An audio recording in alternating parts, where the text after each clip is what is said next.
Let us not therefore judge one another anymore, but judge this rather, that no man put a stumbling block or an occasion to fall in his brother's way.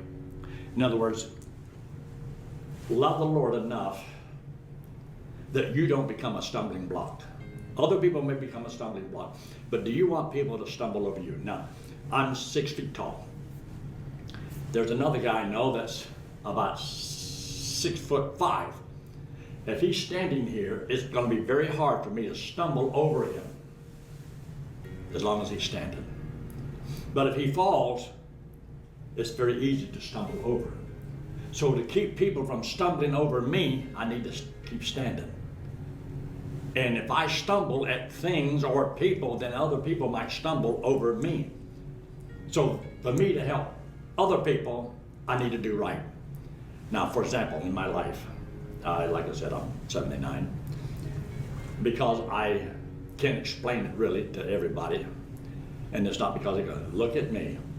No, if you don't want to be a stumbling block in people's life, nobody can accuse me of becoming a drunk because of me drinking. Because I've never had to drink a strong drink in my life. I don't know what it tastes like. Now, my daddy sure does, because he made it. And my mama does, because she drank it and sold it. My two sisters, well, they were really hip on it. Well, I've never had a drink. I've never smoked a cigarette. I don't know what a cigarette's like. I don't want to know. Never, not one time. And I still have never, sworn a cuss word. I just don't see no reason for it. It's just bad language. And the Bible talks about let no evil communication proceed out of your mouth. So I watch those things because I don't want somebody learning bad habits from me.